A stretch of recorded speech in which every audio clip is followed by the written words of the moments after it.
શ્રીલિંગ મહાપુરાણનો 38મો ભાગ 100મો અધ્યાય વીરભદ્ર દ્વારા દક્ષ યજ્ઞભંગ તથા ભગવાન મહેશ્વરનો દક્ષ પ્રજાપતિ પર અનુગ્રહ। ઋષિઓ બોલ્યા કે હે સુતજી, પરમેશ્વર ભગવાન મહેશ્વરે દધીજીના કહેવાથી વિષ્ણુ સહિત બધાને જીતીને ફરી યજ્ઞનું સેવન કર્યું, કઈ રીતે કર્યું? સુતજી બોલ્યા કે હે ઋષિઓ, ભગવાન રુદ્રે દક્ષના અતિ મહાન યજ્ઞમાં વિષ્ણુ વગેરે મુખ્ય દેવતાઓ તથા સઘળા મુનિઓને બાળી નાખ્યા। હે સુરતો, દેવીના અસહ્ય વિયોગના કારણે તે શિવજીએ પોતાના ભદ્ર નામક ગણને મોકલ્યા। તે વીરભદ્રે પોતાના રોમોમાંથી બળવાન ગણેશ્વરોને ઉત્પન્ન કર્યા। ત્યારે ગણેશ્વરોની સાથે રથ પર સવાર થઈ પ્રતાપશાળી વીરભદ્રે પ્રસ્થાન કરવાનો નિશ્ચય કર્યો। જેમના સારથી ભગવાન બ્રહ્મા હતા, હાથોમાં વિવિધ આયુધો લઈને તે બધા ગણેશ્વર તથા દેવતા શુભ વિમાનો પર આરૂઢ થઈ બધી બાજુથી તે વીરભદ્રની પાછળ પાછળ ચાલ્યા। હે દ્વિજો, હિમવાનના રમણીય અને પરમ સુંદર સુવર્ણમય શિખર પર ગંગાદ્વારની પાસે કનખલ નામક શુભ તથા વિખ્યાત સ્થાન છે। તે સ્થાનમાં દક્ષની યજ્ઞશાળા હતી। જ્યારે શિવજીએ ભગવાન વીરભદ્રને યજ્ઞને દગ્ધ કરવા માટે મોકલ્યા, તે સમયે લોકોને ભયભીત કરનારો ઉત્પાત થવા લાગ્યો। પર્વતો ફાટવા લાગ્યા, પૃથ્વી ધ્રુજી ઉઠી, વાયુનું ભ્રમણ વધી ગયું, સમુદ્ર ક્ષુબ્ધ થઈ ગયો અને અગ્નિએ બળવાનું બંધ કરી લીધું। સૂર્ય ઝાંખા થઈ ગયા, ગ્રહો પ્રકાશહીન થઈ ગયા અને દેવતા તથા દાનવ કોઈ પણ પ્રસન્ન હતા। તે ક્ષણે બીજા કાલાગ્નિ સમાન ભગવાન વીરભદ્રે પોતાના રોમમાંથી ઉત્પન્ન કરેલા ગણેશ્વરોની સાથે મહાત્મા દક્ષના યજ્ઞસ્થળમાં પ્રવેશ કરી અમિત તેજસ્વી દક્ષને કહ્યું કે હે દક્ષ, આજે પિનાકધારી શિવે મુનિઓ, દેવતાઓ તથા મુનીશ્વરો સહિત તમને સ્પર્શ માત્રથી દગ્ધ કરવા માટે મને મોકલ્યો છે। આમ કહીને તે શ્રેષ્ઠ ગણે તે યજ્ઞશાળાને બાળી નાખી। અત્યંત ક્રોધિત ગણેશ્વરોએ યુપોને ઉખાડીને ફેંકી દીધા। ગણેશ્વરોએ પ્રસ્તોતા તથા હોતા સહિત બધાને બાળી નાખ્યા। તે ગણેશ્વરોએ બધાને પકડીને ગંગાજીના પ્રવાહમાં ફેંકી દીધા। મહાતેજસ્વી તથા અધીન આત્માવાળા વીરભદ્રે ઉગામેલા વજ્ર સહિતના ઇન્દ્રના હાથને સ્તંભિત કરી દીધો અને અન્ય દેવતાઓના હાથોને પણ સ્તંભિત કરી દીધા। તેમણે લીલાપૂર્વક પોતાના નખોના અગ્રભાગથી ભગના નેત્રોને કાઢી લીધા અને પછી મુષ્ટિ પ્રહાર કરીને પૂસાના દાંતોને તોડીને પાડી નાખ્યા। ત્યાર પછી પ્રતાપી ભગવાન વીરભદ્રે પોતાના પગના અંગૂઠાથી વિના પ્રયાસે ચંદ્રદેવને ઘર્ષિત કરી દીધા અને ઇન્દ્રનું મસ્તક કાપી નાખ્યું। મહાબળી વીરભદ્રે લીલાપૂર્વક અગ્નિદેવના બંને હાથ કાપી તથા જીભ ઉખાડી પગનો તેમના મસ્તક પર પ્રહાર કર્યો। ત્યાર પછી પ્રભુ ભગવાન વીરભદ્રે સ્વયં યમના દંડને કાપી નાખ્યો અને મહાબલી ઈશાનદેવને ત્રિશૂળથી માર્યા। તેમણે વસુ, રુદ્રાદિત્ય રૂપ 33 દેવતાઓ તથા એ જ ત્રણેના 300 તથા 3000 ભેદોને લીલાપૂર્વક અનાયાસે જ મારીને ઇન્દ્ર, અગ્નિ, સોમરૂપ 3 પ્રધાન દેવો, મુનીશ્વરો તથા યુદ્ધ માટે તૈયાર અન્ય દેવતાઓને પણ મારી નાખ્યા। એ મહાતેજસ્વી લક્ષ્મીપતિ ભગવાન વિષ્ણુ પોતાનું ચક્ર ઉઠાવીને આવેશ ભર્યા તે રુદ્રની સાથે યુદ્ધ કરવા લાગ્યા। તે બંનેની વચ્ચે રોમાંચકારી ભયંકર યુદ્ધ થયું। તે વિષ્ણુના યોગબળથી હાથમાં શંખ, ચક્ર, ગદા ધારણ કરેલા દિવ્ય દેહવાળા તથા પરમ ભયંકર યોદ્ધા ઉત્પન્ન થઈ ગયા। ત્યારે તે વીરભદ્રે નારાયણ જેવા પ્રભાવવાળા તે બધાને પણ મારીને રણભૂમિમાં જ ગદાથી લીલાપૂર્વક વિષ્ણુદેવના મસ્તક પર પ્રહાર કર્યો। એ પછી તેમના વક્ષસ્થળ પર પ્રહાર કર્યો ત્યારે તેણે વિશ્વોત્તમ અચેત થઈને પૃથ્વી પર પડી ગયા। ત્યાર પછી ઉઠીને વીરભદ્રને મારવા માટે ચક્ર ઉઠાવી તે શ્રીમાન પુરુષશ્રેષ્ઠ પ્રભુ ક્રોધથી લાલ આંખો કરી ઊભા થઈ ગયા। તે વિષ્ણુનું ભયાનક તથા કાલાદિત્ય જેવું તેજસ્વી જે ચક્ર હતું તેને અધીન આત્માવાળા વીરભદ્રે સ્તંભિત કરી દીધું। તે હાથમાં જ પડી રહ્યું અને હાલ્યું સુદ્ધા નહીં અને વીરભદ્ર દ્વારા સ્તંભિત કરી દેવામાં આવેલા તે વિષ્ણુ પણ પર્વતની જેમ સ્થિર થઈને ઊભા રહ્યા। ત્યાર પછી વીરભદ્રે 3 બાણોથી વિષ્ણુના શાંગ નામક ધનુષ્યને કાપી નાખ્યું અને તેના 3 ટુકડા થઈ ગયા અને શાંગ ધનુષ્યનો છેડો વાગવાથી વિષ્ણુનું મસ્તક કપાઈ ગયું। તેમનું કપાયેલું મસ્તક તુરત જ ભગવાન શંકરના નિશ્વાસ વાયુથી પ્રેરિત થઈ રસાતળમાં ચાલ્યું ગયું। ત્યાર પછી ત્યાં તેમના આહ્વાનીય અગ્નિએ પ્રવેશ કર્યો। ધ્વસ્ત કળશવાળા તથા તોરણો સહિત તૂટી ગયેલા યુપવાળા તે બળી રહેલા યજ્ઞમાર્ગને જોઈને યજ્ઞદેવ પણ ભાગી ગયા। ત્યારે મૃગના રૂપમાં આકાશ તરફ ભાગી રહેલા તે યજ્ઞદેવને પકડીને વીરભદ્રે તેને મસ્તક રહિત કરી દીધા। ત્યાર પછી મહાબળી વીરભદ્રે પ્રજાપતિ, ધર્મ, જગતગુરુ, કશ્યપ, અરિષ્ટનેમિ, મુનીશ્વર, બહુપુત્ર, મુનિ, અંગિરા અને કૃષ્ણાશ્વના મસ્તક પર પગથી પ્રહાર કર્યો। હે શ્રેષ્ઠ દ્વિજો, તેણે યશસ્વી દક્ષના મસ્તક પર પણ પગથી પ્રહાર કર્યો અને તેનું માથું કાપી લીધું અને તેને અગ્નિમાં બાળી નાખ્યું। ત્યાર પછી પ્રતાપશાળી વીરભદ્ર પોતાના નખના અગ્રભાગથી દેવમાતા સરસ્વતીની નાસિકાનો અગ્રભાગ કાપી ઐશ્વર્યયુક્ત થઈને બધાની વચ્ચે તે રીતે સ્થિત થયા જેમ સ્મશાનમાં ભગવાન થાય। એ જ સમયે મહાતેજસ્વી પ્રભુ બ્રહ્માજીએ પ્રાર્થના કરી પ્રણામ કરીને વીરભદ્રને કહ્યું કે હે ભદ્ર, ક્રોધ ન કરો. દેવતાઓ નષ્ટ થઈ ગયા છે. હે સુવ્રત, પ્રસન્ન થાઓ અને પોતાના ગણેશ્વરો સહિત સૌને ક્ષમા કરો. ત્યારે તે વીરભદ્ર પણ પરમેષ્ઠી બ્રહ્માના પ્રભાવથી ધીરે ધીરે શાંત થયા. તેમની આજ્ઞાથી શાંત થઈને તેઓ ઊભા રહી ગયા. તે સમયે ભગવાન મહાદેવ વૃષભધ્વજ અંતરિક્ષમાં સ્થિત હતા. દેવ બ્રહ્માએ ગણો સહિત તે સર્વદાતા સર્વલોકના સ્વામી ભગવાન ભવની પ્રાર્થના કરી. ત્યારે તેમણે મરાઈ ગયેલા તે બધાને પૂર્વની જેમ શરીર પ્રદાન કરી દીધા. મહેશ્વર, ઇન્દ્ર, મહાત્મા, વિષ્ણુ, દક્ષ, મુનિન્દ્ર તથા અન્ય લોકોને મસ્તક પ્રદાન કરી દીધા. દેવમાતા સરસ્વતીને નાસિકા પ્રદાન કરી નષ્ટ થયેલા લોકોને જીવન પ્રદાન કરી દીધું.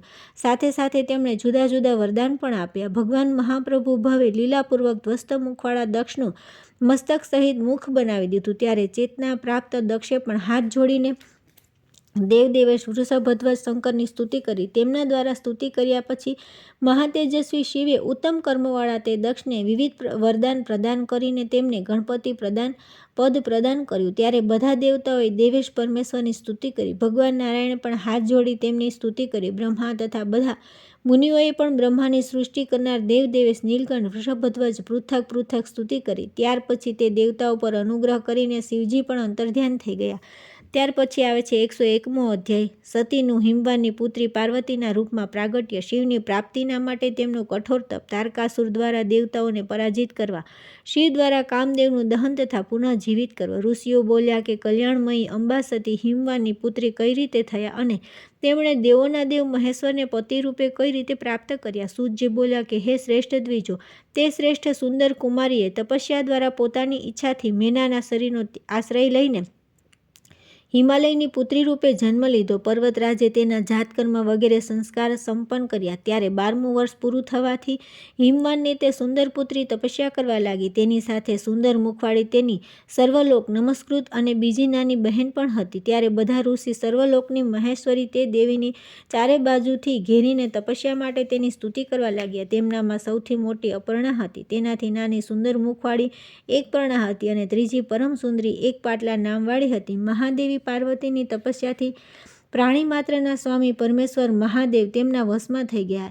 એ જ સમયે તારક નામનો એક દાનવ થયો. દિતિને આનંદિત કરનારો તે તારપુત્ર તારક મહાતેજસ્વી હતો. તેના 3 પુત્ર હતા. મહાન અસુર તારકાક્ષ, ભાગ્યશાળી વિંધ્યુમાલી અને પરાક્રમી કમલાક્ષ તાર નામક તેમના મહાબળી પિતામહે પ્રભુ બ્રહ્માની કૃપાથી તપસ્યા દ્વારા અમિત પરાક્રમ પ્રાપ્ત કરી લીધું. તે તેજસ્વી તારે ચરાચર સહિત 3 લોકની જીતીને સંગ્રામમાં વિષ્ણુને પણ જીતી લીધા. તે બંનેમાં દિવસ રાત સતત નિરંતર 1000 દિવ્ય વર્ષો સુધી અતિ ભયાનક તથા રોમાંચકારી યુદ્ધ થયું. તેણે રથ સહિત વિષ્ણુને પકડીને 100 યોજન દૂર ફેંકી દીધા. તાર દ્વારા યુદ્ધમાં પરાજિત થઈને વિષ્ણુ ભાગી ગયા. બ્રહ્મા પાસેથી 100 વરદાન અને અપાર બળ પ્રાપ્ત કરી દિતિનંદન તારે સંપૂર્ણ જગત પર અધિકાર કરી લીધો. દેવેન્દ્ર વગેરે દેવતાઓને જીતીને દેવેશ્વર રૂપે તેણે પોતાની માયાથી દેવતાઓને બધા લોકોમાંથી તેમના કાર્યોથી વંચિત કરી દીધા. ઇન્દ્ર સહિત દેવતાઓ તારકાસુરના ભયથી વ્યથિત થઈ ગયા. વીર હોવા છતાં પણ તેઓ ભયભીત થવાના કારણે ક્યાંય પણ શાંતિ અને શરણ પ્રાપ્ત ન કરી શક્યા. ત્યારે દેવતાઓના સ્વામી શ્રીમાન પ્રભુ ઇન્દ્ર બૃહસ્પતિના શરણમાં જઈ દેવતાઓની ઉપસ્થિતિમાં તેમને કહેવા લાગ્યા, હે ભગવાન, તારનો પુત્ર તારક નામક એક મહાદાનવ છે. તેણે યુદ્ધમાં અમને લોકોને તે રીતે ઘાયલ કર્યા છે જેમ બળદ વાછરડાઓને ઘાયલ કરી દે છે. તેથી હે મહાભાગ, હે બૃહસ્પતિ, ભયના કારણે આ વિશાળ યુદ્ધમાં દેવતાઓ આશ્રય વિનાના થઈને તે રીતે ભ્રમણ કરી રહ્યા છે જેમ પિંજરામાં પક્ષી. હે અંગિરાત્મજ, અમારા જે અસ્ત્ર પહેલાં અમોઘ હતા તે બધા તે દેવશત્રુના પ્રભાવથી નિષ્ફળ થઈ ગયા. હે બૃહસ્પતિ, વિષ્ણુએ 20,000 વર્ષો સુધી તેની સાથે યુદ્ધ કર્યું, પરંતુ તે તેમના દ્વારા પણ મરાયો નહીં. મહાશક્તિ સંપન્ન વિષ્ણુ દ્વારા પણ યુદ્ધમાં જીતાઈ ન શક્યો. ત્યારે અમારા જેવા લોકો યુદ્ધમાં તેની સામે કઈ રીતે ટકી શકે? ઇન્દ્રના આ પ્રમાણે કહેવાથી શ્રેષ્ઠ દેવતાઓને ઇન્દ્રને સાથે લઈ બૃહસ્પતિ વિભુ બ્રહ્મા પાસે જઈને બધી વાત કરી. તેમના મુખેથી બધી વાત સાંભળીને શરણાગતોના કષ્ટ દૂર કરનાર તે પિતામહે ઇન્દ્ર સહિત બધા દેવતાઓ સાથે આવેલા બૃહસ્પતિને પ્રેમપૂર્વક કહ્યું કે હું તમારા બધા દેવતાઓની વિપત્તિને જાણું છું, છતાં સાંભળો. રુદ્રના અંગથી ઉત્પન્ન જે દેવી સતી છે તે દક્ષની નિંદા કરીને સમસ્ત લોકો દ્વારા નમસ્કૃત ઉમારૂપે હિમવાનની પુત્રી થઈ ઉત્પન્ન થયા છે. હે ઉત્તમ દેવતાઓ, તમે દેવતાઓ તેમના રૂપ દ્વારા વિભુ રુદ્રના મહાન મનને આકૃષ્ટ કરાવવાનો પ્રયત્ન કરો. તે બંનેના સંયોગથી શક્તિધર પ્રભુ સ્કંદ ઉત્પન્ન થશે. તેઓ 6 મુખવાળા 12 ભુજાવાળા સેનાની પાવકી પ્રભુ સ્વાહેય, કાર્તિકેય, ગાંગેય, શરધામજ, દેવ, શાખ, વિશાખ, નૈગમેષ, વીર્યવાન, સેનાપતિ અને કુમાર નામવાળા થઈને સર્વલોકના નમસ્કૃત થશે.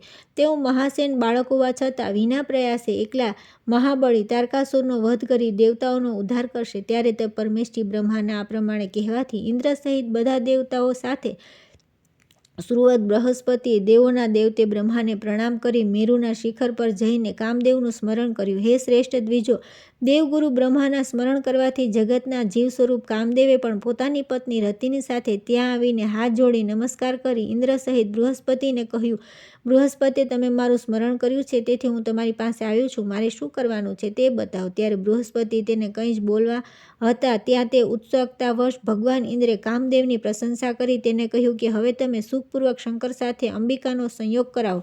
તે ભગવાન વૃષભધ્વજ જે પણ ઉપાયથી તેમની સાથે લગ્ન કરે તે ઉપાયને તમે પોતાની પત્ની રતિ સાથે શોધી લો.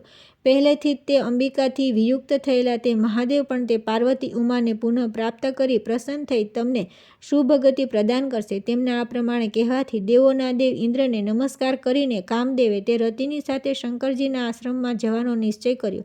ત્યારે રતિ તથા પોતાના સહાયક વસંતની સાથે શિવજીના આશ્રમમાં જઈને મહાબળી કામદેવે પાર્વતી સાથે મહાદેવનો સંયોગ કરાવવાનો નિશ્ચય કર્યો.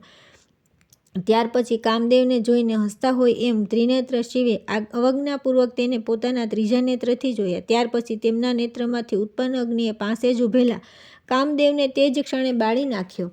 ત્યારે રતિ કરુણ વિલાપ કરવા લાગી. રતિના વિલાપને સાંભળીને દેવોના દેવ વૃષભધ્વજ પરમ કૃપાથી કામદેવની પત્ની તરફ જોઈને તેને કહ્યું કે હે ભદ્રે, તમારો પતિ દેહ વિના પણ રતિકાળમાં નિશ્ચિત રૂપે સંપૂર્ણ કાર્ય કરશે. હે ભદ્રે, એમાં સંદેહ નથી. જ્યારે ભગવાન વિષ્ણુ ભૃગુના શાપથી સર્વલોકના હિતના માટે મહાયશસ્વી તથા મહાતેજસ્વી વાસુદેવ રૂપે અવતીર્ણ થશે ત્યારે તેમનો પ્રદ્યુમ્ન નામક પુત્ર ઉત્પન્ન થશે. તે જ તમારો પતિ હશે. ત્યાર પછી રુદ્રને પ્રણામ કરીને પવિત્ર મુસ્કાનવાળી તે કામપત્ની અનંગને પ્રાપ્ત કરી વસંતની સાથે ચાલી ગઈ. ત્યાર પછી આવે છે 102મો અધ્યાય. પાર્વતીની તપસ્યાથી પ્રસન્ન થઈ ભગવાન શિવનું બ્રાહ્મણ વેશમાં આવી તેમને વરદાન આપવું. હિમાલય દ્વારા પાર્વતી સ્વયંવરની ઘોષણા. સ્વયંવરમાં ભગવાન શિવનું બાળ સ્વરૂપમાં ઉપસ્થિત થઈ સૌને મોહિત કરવા પુનઃ બ્રહ્માની સ્તુતિથી પ્રસન્ન થઈ મહેશ્વરનું મનોહર વરરૂપ ધારણ કરી સૌને આનંદિત કરવા. સૂતજી બોલ્યા કે હે ઋષિઓ, ભગવાન વૃષભધ્વજ સર્વ પાર્વતીની તપસ્યાથી પ્રસન્ન થઈ ગયા અને પછી બ્રહ્માજીના કહેવાથી ભગવાન ભવે સર્વ આશ્રમોના હિતના માટે અને ક્રીડા કરવા માટે વિધિપૂર્વક પાર્વતીની સાથે લગ્ન કર્યા. તે સમયે કમળથી ઉત્પન્ન બ્રહ્માજી સ્વયં મરીચી વગેરે મહર્ષિઓની સાથે મહાદેવી પાર્વતીના તપોવનમાં ગયા. તેમણે જગતના નિમિત્ત કારણ સ્વરૂપા તે દેવીની પ્રદક્ષિણા કરી કહ્યું કે હે શૈલેષ, તમે તપસ્યાથી લોકોને શા માટે સંતપ્ત કરી રહ્યા છો? હે માં, તમે જ સંપૂર્ણ જગતનું સર્જન કર્યું છે, તેથી તમે તેનો વિનાશ કરશો નહીં. તમે પોતાના તેજથી આ સમસ્ત લોકોને ધારણ કરો. શ્રીમાન શિવજી સર્વ દેવતાઓના ઈશ્વર તથા સર્વના સ્વામી છે. અમે લોકો જે દેવાધિદેવના સેવકો કહેવાય છીએ તે પરમેશ્વર સ્વયં તમારું વરણ કરશે. હે વરદે, જેમણે તમારું સર્જન કર્યું છે, અને હે અંબિકે, જે તમારા વિના રહી શકતા નથી, તે શિવજી તમારા પતિ થશે, એમાં સંદેહ નથી. આમ કહીને તે પાર્વતીને નમસ્કાર કરીને વારંવાર તેમને આશ્વાસન આપીને જ્યારે પિતામહ બ્રહ્મા ચાલ્યા ગયા પછી ભગવાન પરમેશ્વર શિવ અનુગ્રહ કરવા માટે બ્રાહ્મણ રૂપે તે આશ્રમમાં ગયા. દ્વિજ રૂપે ઉપસ્થિત મહાદેવને જોઈને પાર્વતીએ તેમના તેજ વગેરે દ્વારા તેમને ભગવાન વૃષભધ્વજ જાણીને પ્રણામ કર્યા. બ્રાહ્મણના કપટ રૂપે આવેલા વરદાતા મહાદેવની પૂજા કરી પાર્વતીએ તે પરમ પરમેશ્વરની સ્તુતિ કરી. ત્યાર પછી દેવી પર અનુગ્રહ કરીને શિવજી હસીને બોલ્યા કે હે મહાદેવી, બધા દેવતાઓનો સ્વામી હું શિવ મહાત્મા હિમાલયના કુળધર્મની પરંપરાથી રક્ષા કરતો રહીને ક્રીડા કરવા માટે સજ્જનોની મધ્યે તમારા દિવ્ય તથા અતિસુંદર સ્વયંવરમાં સૌમ્ય રૂપે તમને મળીશ. આમ કહી તેમને દિવ્ય દ્રષ્ટિએ જોઈને શિવજી પોતાના દિવ્યલોકમાં ચાલ્યા ગયા અને ત્યાર પછી પાર્વતી પણ ચાલ્યા ગયા. ત્યારે દેવીને જોઈને મેના સહિત હિમાલય સાક્ષાત તપસ્વી પોતાની પુત્રીનું આલિંગન કરી તેમનું માથું સૂંઘી અને તેમની પૂજા કરી અત્યંત પ્રસન્ન થયા. ત્યાર પછી દેવાધિદેવ શિવ દ્વારા પોતાની પુત્રીને આપેલા સંકેતને જાણતા ન હોવા છતાં પણ હિમાલયે બધા લોકોમાં દેવીના સ્વયંવરની ઘોષણા કરી દીધી. ત્યાર પછી બ્રહ્મા, સાક્ષાત ભગવાન જનાર્દન, વિષ્ણુ, ઐશ્વર્યશાળી ઇન્દ્ર, અગ્નિદેવ, સૂર્ય, ભગ, ત્વષ્ટા, અર્યમા, વિવસ્વાન, યમ, વરુણ, વાયુ, સોમ, ઈશાન, બધા રુદ્ર, મુનિઓ, બંને અશ્વિની કુમાર, 12 આદિત્ય, સમસ્ત ગંધર્વ, ગરુડ, યક્ષ, સિદ્ધ, સાધ્ય, દૈત્ય, કિમપુરુષ, ઉરગ, સમુદ્ર, નદ, વેદ, મંત્ર, સ્તોત્ર વગેરે, ક્ષણ, નાગ, પર્વત, બધા યજ્ઞ, સૂર્ય વગેરે ગ્રહો, વસુ, રુદ્ર તથા આદિત્ય વગેરે 33 દેવતાઓના ભેદ પ્રભેદરૂપ બ્રહ્મા, વિષ્ણુ તથા શિવ એ 300 તથા 3000 3 દેવતા તથા અન્ય ઘણા દેવતા પર્વતરાજની પુત્રીના સ્વયંવરમાં આવ્યા. ત્યાર પછી પાર્વતી દેવી સુવર્ણ નિર્મિત તથા બધા રત્નોથી અલંકૃત સર્વતોભદ્ર નામક ઉત્તમ વિમાન પર આરૂઢ થઈ નૃત્ય કરતા રહીને અપ્સરાઓ, સર્વ આભૂષણોથી વિભૂષિત વિવિધ ગંધર્વો, સિદ્ધો તથા પરમ સુંદર કિન્નરોની સાથે તથા બંદીજનો દ્વારા સ્તુતિ સાંભળતા રહીને ત્યાં આવ્યા. તેમની સખી માલિની રત્નકિરણોથી મિશ્રિત શ્વેતવર્ણનું સંધ્યાકાળના ચંદ્રમંડળ જેવું છત્ર પાર્વતી ઉપર ધરીને ઊભી હતી. તે પાર્વતી હાથમાં ચામર લઈ ઊભેલી દિવ્ય સ્ત્રીઓથી ઘેરાયેલા હતા. કલ્પવૃક્ષના પુષ્પોની માળા હાથમાં લઈને જયા નામક સખી ઊભી હતી અને વિજયા પંખા લઈને દેવીની પાસે ઊભી હતી. દેવતાઓની સભામાં પોતાના હાથમાં માળા લઈને દેવી પાર્વતી સ્થિત હોવાથી ભગવાન વૃષભધ્વજ ભવ મહાદેવ ક્રીડા કરવા માટે એક બાળકના રૂપમાં દેવીના ખોળામાં સૂતા હોય એ રીતે સ્થિત થઈ ગયા. ત્યારે તેમના ખોળામાંથી શિશુને જોઈને અહીં આ કોણ છે એવો વિચાર કરી ત્યાં ઉપસ્થિત દેવતાઓ ક્ષુબ્ધ થઈ ગયા. વૃત્તાસુરનો સંહાર કરનાર ઇન્દ્રે હાથ ઉઠાવી તે શિશુ પર વજ્ર ચલાવવાનો વિચાર કર્યો, પરંતુ તેમનો હાથ ઉગામેલો સ્થિર થઈ ગયો.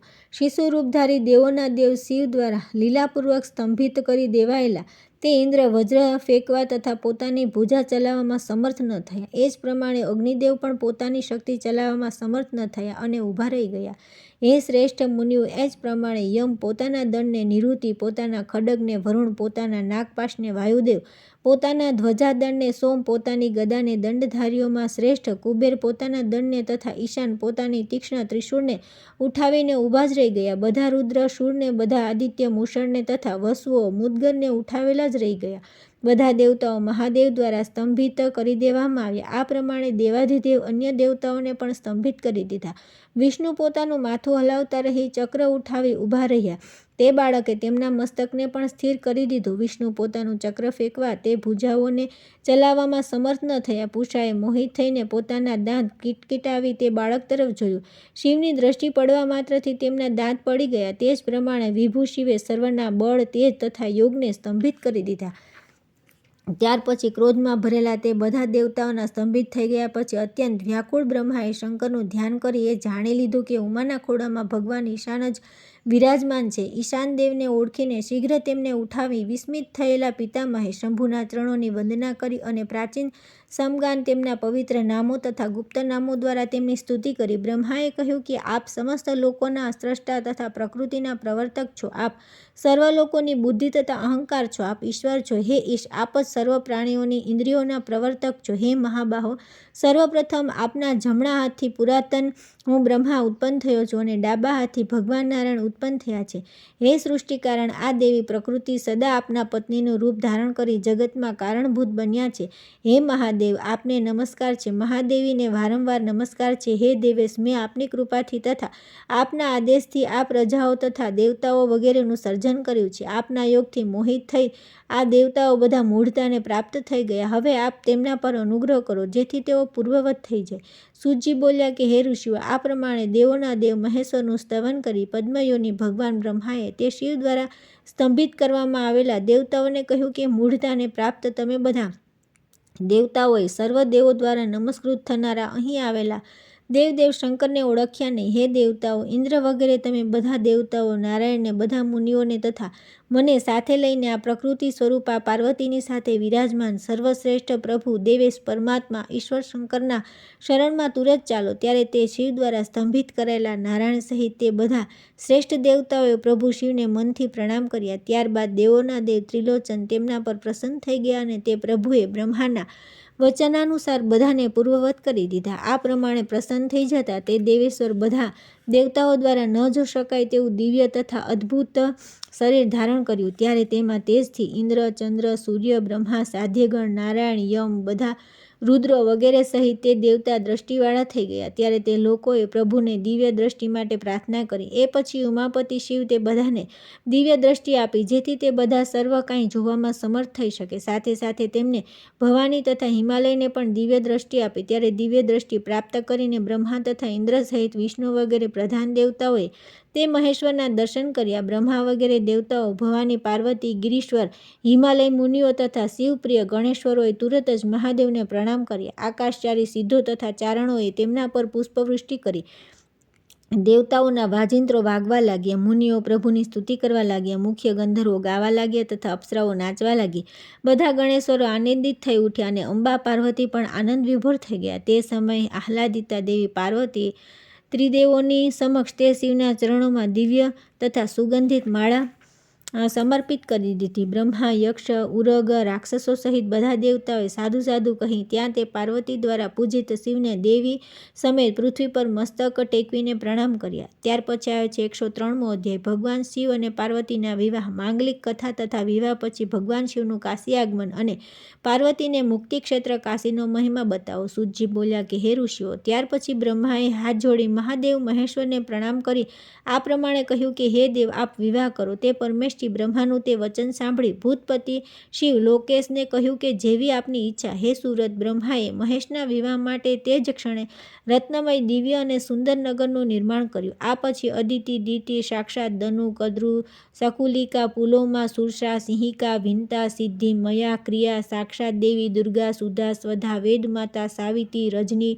દક્ષિણા, ધૃતિ, સ્વાહા, સ્વધા, મતિ, બુદ્ધિ, રુદ્ધિ, વૃદ્ધિ, સરસ્વતી, રાકા, કુહુ, સિનિવિલા દેવી, અનુમતિ, ધરણી, ધરણીઇલા, શચી, નારાયણી, આ બધા તથા અન્ય દેવમાતાઓ તથા દેવપત્નીઓ શંકરના લગ્ન થઈ રહ્યા છે. આવું વિચારી આનંદમગ્ન થઈને ગયા. બધા ઉરગ, ગરુડ, યક્ષ, ગંધર્વ, કિન્નર ગણ, સમુદ્ર, પર્વત, મેઘ, માસ, સંવત્સર, વેદ, મંત્ર, યજ્ઞ, સ્તોમ, ધર્મ, હુંકાર, પ્રણવ, હજારો પ્રતિહાર, કરોડો દિવ્ય અપ્સરાઓ તથા તેમની પરિચારિકાઓ તથા સમસ્ત દ્વીપો તથા દેવલોકમાં જે પણ નદીઓ છે તે બધી સ્ત્રીના રૂપમાં પ્રસન્નતાપૂર્વક ત્યાં ગયા. સર્વ લોકો દ્વારા નમસ્કૃત મહાભાગ ગણેશ્વર આ શંકરના લગ્ન છે. આવું વિચારીને પ્રસન્નતાપૂર્વક ત્યાં આવ્યા. શંખ જેવા શ્વેત વર્ણના ગણેશ્વર પોતાના કરોડો ગણો સાથે આવ્યા.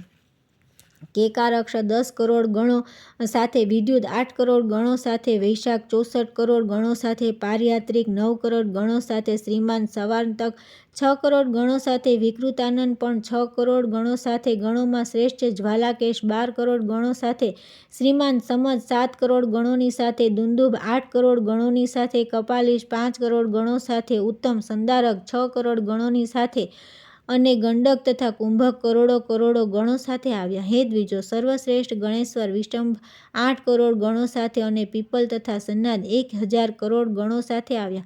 અવેષ્ટન નામક ગણેશ્વર 8 કરોડ ગણોની સાથે, ચંદ્ર તાપન 7 કરોડ ગણો સાથે અને ગણેશ્વર મહાકેશ 1000 કરોડ ગણો સાથે આવ્યા. પરાક્રમી કુંડી તથા શુભ પર્વતક 12 કરોડ ગણો સાથે અને કાલ, કાલક તથા મહાકાલ 100 કરોડ ગણો સાથે આવ્યા.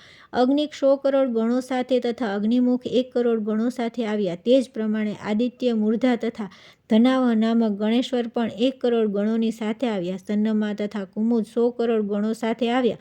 અમોઘ, કોકિલ તથા સુન્મંત્ર કરોડ કરોડ ગણો સાથે આવ્યા. બીજા ગણેશ્વર કાકપાદ 60 કરોડ ગણો સાથે, પ્રભુતા સંપન્ન સનાંત 60 કરોડ ગણો સાથે અને મહાબળ મધુ, પિંગ તથા પિંગલ 9 કરોડ ગણો સાથે આવ્યા. નીલ, દેવેશ તથા પૂર્ણભદ્ર 90 કરોડ ગણો સાથે અને મહાબળશાળી ચતુર્વક્ત્ર 70 કરોડ ગણો સાથે આવ્યા. તે બધા દેવ પોતાના 100,000 કરોડ ગણોથી ઘેરાઈને ત્યાં ભગવાન શંકર પાસે પહોંચ્યા. પ્રથમ પોતાના 1000 કરોડ ભૂત તથા 3 કરોડ ગણો સાથે આવ્યા. વીરભદ્ર 64 કરોડ ગણો સાથે અને રોમજ કરોડો ગણોની સાથે આવ્યા. કરણ 20 કરોડ ગણો સાથે અને કેવલ શુભ પંચાક્ષ સતમન્યુ તથા મેઘમન્યુ પણ 90 કરોડ ગણો સાથે આવ્યા.